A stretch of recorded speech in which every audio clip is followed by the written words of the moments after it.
અમરેલીથી ભૂપેન્દ્ર પટેલ સીધા લાઈવ જોડાઈ ગયા છે, તો સીધા જઈશું લાઈવ. સાથી મંત્રી શ્રી ઈશ્વરભાઈ પટેલ, શ્રી કૌશિકભાઈ વેકરિયા, મારા સાથી ધારાસભ્ય શ્રી હીરાભાઈ સોલંકી, મહેશભાઈ કસવાલા, ટ્રસ્ટી શ્રી સૂર્યકાંતભાઈ ઓઝા, શ્રી વિજયભાઈ તાપડિયા, શ્રી રાજીવ ગાંધી, શ્રી ગૌતમભાઈ ઓઝા, આમંત્રિત સર્વે મહાનુભાવો, સૌ વિદ્યાર્થીઓ,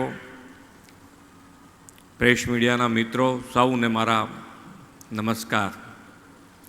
મીડિયા તો હવે ખૂણે ખૂણે હોય છે, એટલે સારી વસ્તુ પણ છે.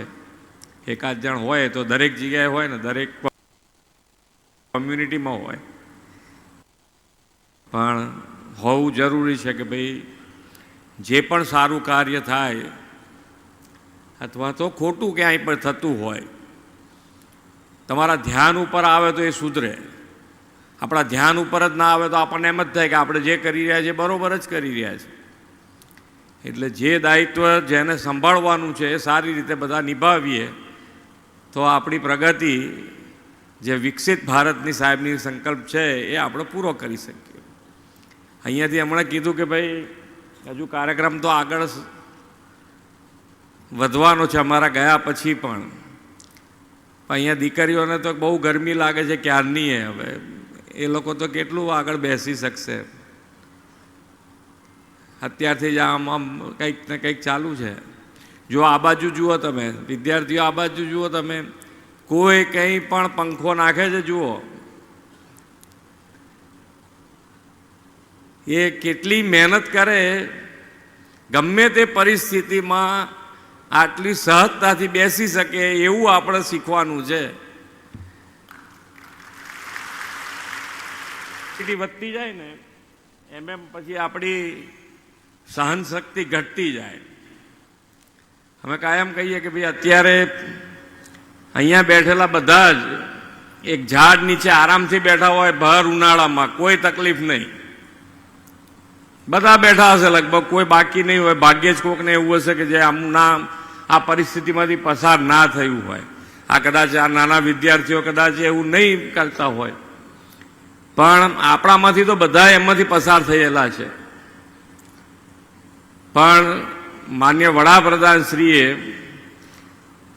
24 કલાક વીજળી 365 દિવસ કર્યા પછી હવે જો તમારે લાઇટ જાય તો બહુ તો 15 મિનિટ, 15-20 મિનિટ, 20 મિનિટ પછી તો છેક ગાંધીનગર સુધી ખબર પડી જાય કે અહીંયા ક્યાંક લાઇટ ગઈ છે.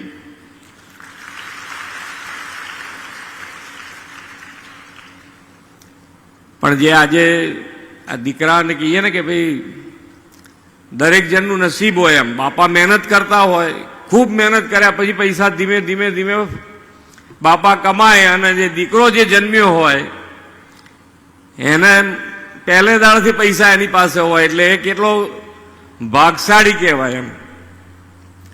એવી રીતે અહીંયા બેઠેલી દરેક દીકરીઓ કે દીકરાઓ એટલા ભાગશાળી છે કે ઘરે શું પરિસ્થિતિ હશે ખબર નથી, પણ ભાઈજીને નિશ્રામાં એકદમ બધી લેટેસ્ટમાં લેટેસ્ટ બધી સુવિધા સાથે એ ભણતર મેળવી શકે એવું અહીંયા આયોજન થઈ રહ્યું છે.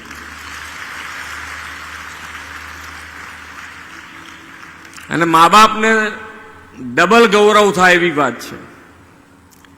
કારણ કે સ્કૂલો કોલેજોમાં ક્યાંક ને ક્યાંક કોઈક વ્યસનથી માંડીને કોઈ પણ રીતે સંસ્કારનું સિંચનમાં ક્યાંક ખામી રહી જતી હોય, પણ અહીંયા તો એ ગેરંટી વાળું છે કે ભાઈ સંસ્કારે પણ સારી રીતે અહીંયા ભણી શકે, સંસ્કારની સાથે પણ વિજ્ઞાન સાધના કરી શકે એવું સ્થળ આપણને મળ્યું છે, એનો આપણને ગૌરવ છે.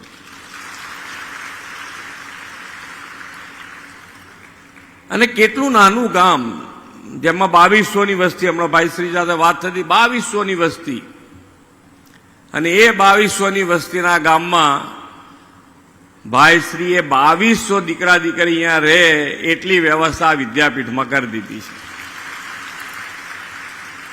એટલે ગામને જેટલી વસ્તી અહીંયા ગાડી, અને મેં કીધું આજુબાજુના ગામોને પણ અહીંયા ખૂબ સારો લાભ મળવાનો છે. ભોજનાલય પણ બની ગયું છે. અને જે પ્રમાણે વિકાસ કરી રહ્યા છે આપણે, જે પ્રમાણે બિઝનેસ અહીંયા આવી રહ્યા છે, ગઈકાલે જ માનનીય વડાપ્રધાન શ્રી આપણા ગુજરાતના પ્રવાસે હતા અને માઇક્રોન પછી કાલે સેમિકન્ડક્ટરની બીજી ઇન્ડસ્ટ્રી સ્કેન્સ એનું પણ લોકાર્પણ કર્યું. એટલે આપણે બિઝનેસ જેટલો વધારે અહીંયા લાવી રહ્યા છે ગુજરાતમાં, દરેક ઇન્ડસ્ટ્રીઝ અહીંયા ગુજરાતમાં હોય એ પ્રમાણેનું આયોજન થતું હોય, તો એની અંદર જે એને પૂર્ણતા કરવા માટે આપણા જેટલા છોકરા છોકરીઓ ભણશે તો જ એની અંદર આપણે કહીએ છીએ કે ભાઈ ગુજરાતમાં કોઈ ઇન્ડસ્ટ્રીઝ આવે તો એની અંદર જે પણ પ્રકારનું કામ હોય, નોકરી હોય, એ ગુજરાતના લોકોને મળે. પણ ગુજરાતના લોકોને જો એનો લાભ લેવો હોય તો ભણતરમાં એમાં આગળ આવવું પડે. એના માટે સરકાર ખૂબ સારી વ્યવસ્થા, માનનીય વડાપ્રધાનશ્રીએ તો ખરેખર શિક્ષણ ઉપર ખૂબ ભાર મૂક્યો. એ જ્યારે સીએમ બન્યા ત્યારથી શિક્ષણ ઉપર જે એમણે ધ્યાન આપ્યું અને શિક્ષણમાં એમને જ્યાં જ્યાં કમી લાગી ત્યાં એમણે ત્યારથી જ નવા પ્રકલ્પો શરૂ કર્યા. શાળા પ્રવેશોત્સવ હોય તો શાળા પ્રવેશોત્સવ કે કન્યા કેળવણી, દરેક માટે એમણે ખૂબ સારા પ્રયત્નોના હિસાબે ફાયદો શું થયો તો કે ભાઈ 100% નામાંકન કરાવવાનું શરૂ કર્યું. અને 100% નામાંકન થવાના કારણે જે ડ્રોપ આઉટ લગભગ 34% જેવો, આ ડ્રોપ આઉટ એટલે કે ભાઈ જે શાળામાં વિદ્યાર્થીઓ 100 દાખલ થાય ને 34 જણા ઘેર પાછા જતા રહે, પછી આગળ ભણે જ નહીં, જતા રહે, એડમિશન લે પછી ભણવા ના જાય. એટલે 100માંથી 34 જણા ઘેર જતા રહેતા હતા. આજે એ રેશિયો 2% ઉપર, 2%થી અમુક જગ્યાએ તો 1.5%, 1% જેવું લાવી દીધું છે. એ માન્ય વડાપ્રધાનશ્રીનો પ્રયત્ન ને એ અત્યારે આપણે એની પર આગળ વધી રહ્યા છે. અને દીકરીઓ વધારે ભણે એના માટેનો એમણે હર હંમેશ આગ્રહ કહો તો આગ્રહ, દુરાગ્રહ કહો તો દુરાગ્રહ કર્યો છે. અને એના પરિણામે આજે અમે પણ નમો લક્ષ્મી, નમો સરસ્વતી 2 યોજનાઓ ખૂબ સારી ચાલુ કરી છે. દીકરીઓને ભણવા માટે 9 થી 12 સુધી ભણે તે એમાં નમો લક્ષ્મી માટે 50,000 રૂપિયા સરકાર આપે છે. એટલે 50,000 રૂપિયા દીકરીના ખાતામાં દર મહિને 750 રૂપિયા આની અંદર 10 મહિના સુધી જાય ને પાછળના છેલ્લા 5,000 રૂપિયા જે છે એ તમને 10,000 રૂપિયા જે છે એ તમને 12મું ધોરણ પાસ થાય એટલે મળે. અને જ્યારે નમો સરસ્વતી વિજ્ઞાન પ્રવાહમાં જેને જવું છે, 11-12 ધોરણમાં જેને વિજ્ઞાન પ્રવાહમાં જવું છે, તો એમાં દીકરા દીકરી બંને માટે છે આ યોજના. અને વિજ્ઞાન પ્રવાહમાં જવા માટે પણ 25,000 રૂપિયા સરકાર આપે છે. અને એમાં દર મહિને 1,000 રૂપિયા એના ખાતામાં જાય.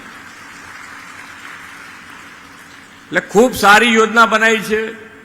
વડીલોને પણ પૈસાના એ બધી તમે